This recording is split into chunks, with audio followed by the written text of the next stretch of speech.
Hello everyone, Luke Smith here. It's a bit late, it's like 18 past 11 at night. I just come back from horror at Hitchinbrook House, so I will be reviewing it tomorrow. But there is a bit of a review of it on my TikTok account if you want to watch that. But yeah, this is it's Tuesday. Let's do Resident Evil 5 library file readings. Tricell we'll be reading today. Tricell is a conglomerate organization comprised of shipping, natural resources development, and pharmaceuticals divisions. Tricell's history dates back to the period known as the Age of the Exploration.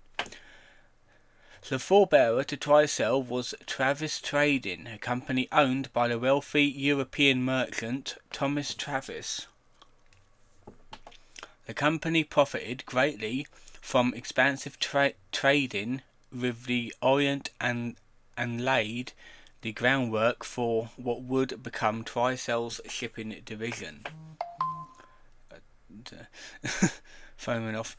Travis Trading entered the 19th century. Oh god, wait a minute. I just sneezed. Entered the 19th century as a profitable trading venture. So I'm going to sneeze again in a minute. In the 1800s, Henry Travis, the youngest of the 7 siblings, invested much of his own fortune to the exploration of Africa. This is going to link it to Africa then. During this period, the exploits of explorers like David Livingstone were creating quite a stir in the newspapers of the day.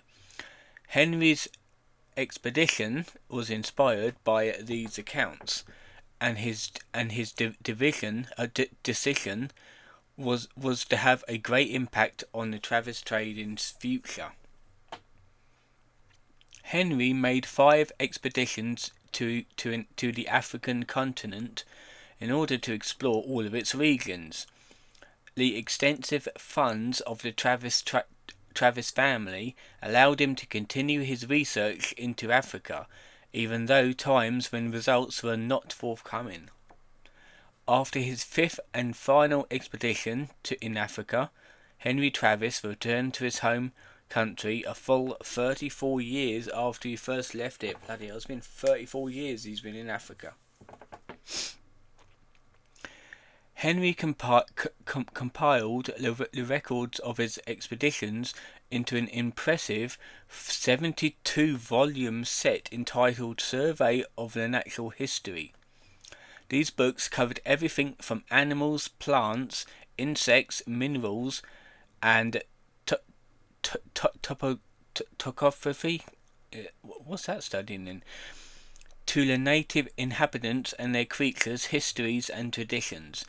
These books also contains extensive records detailing the folklore of various peoples throughout the continents.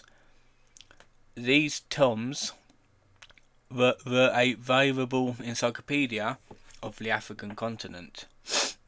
Oh, give me 1 second, it's starting again. I swear I've got a cold coming.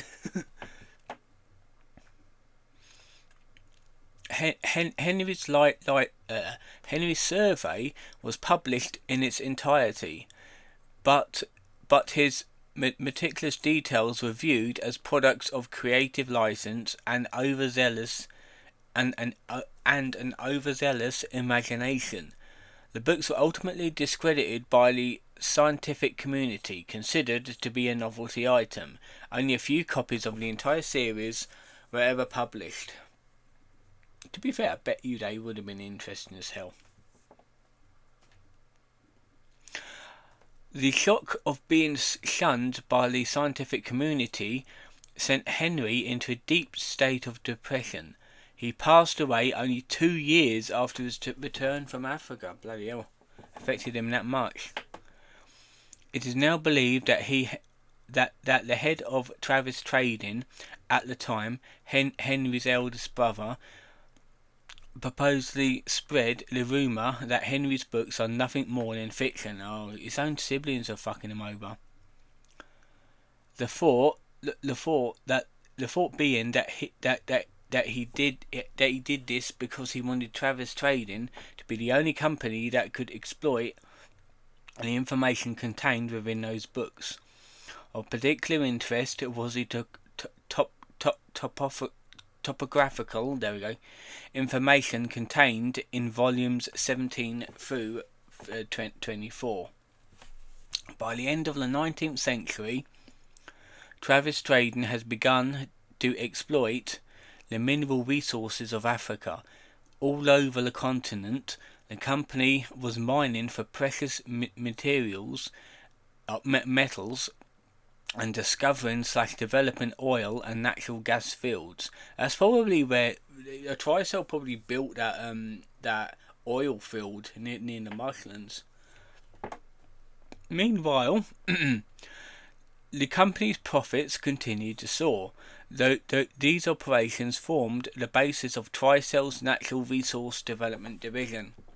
Travis Trading built a firm foothold in Africa, and beginning in the mid-20th century, they had begun to actively collect samples of plants, animals, and insects.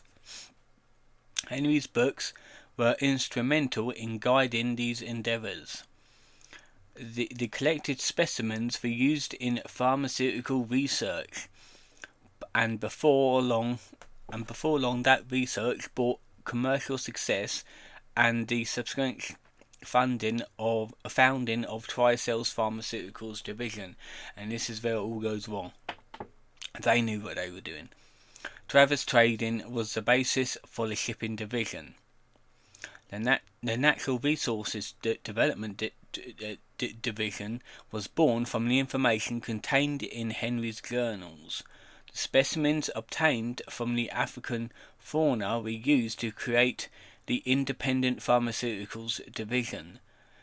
By the 1960s, these three divisions of Travis Trading were firmly established, and they formed a conglomerate under the name Tricell. Tri meaning three, so it's three divisions. That's why it's named Tricell. It's a cell of three. The Travis family, however, were not the only ones privy to the knowledge of Henry's journals. Here we go. Umbrella's founder, Oswald E. Spencer, was interested in them for the folklore recorded therein. Of particular interest were the accounts of the Nepalia rituals. Spencer hypothesized that the flower used in their rituals held significance, and this ultimately led to the discovery of the progenitor virus. And as you know, I'm pretty sure Spencer struck up a deal with Tricell, because it's both umbrella. Like, Chris finds out Tricell, and he finds the umbrella logo within the caves. So yeah, that was it for the Tricell reading of Resident Evil 5. To be fair, yeah, it's really good to hear like all the lore on these like companies and that. It's really good.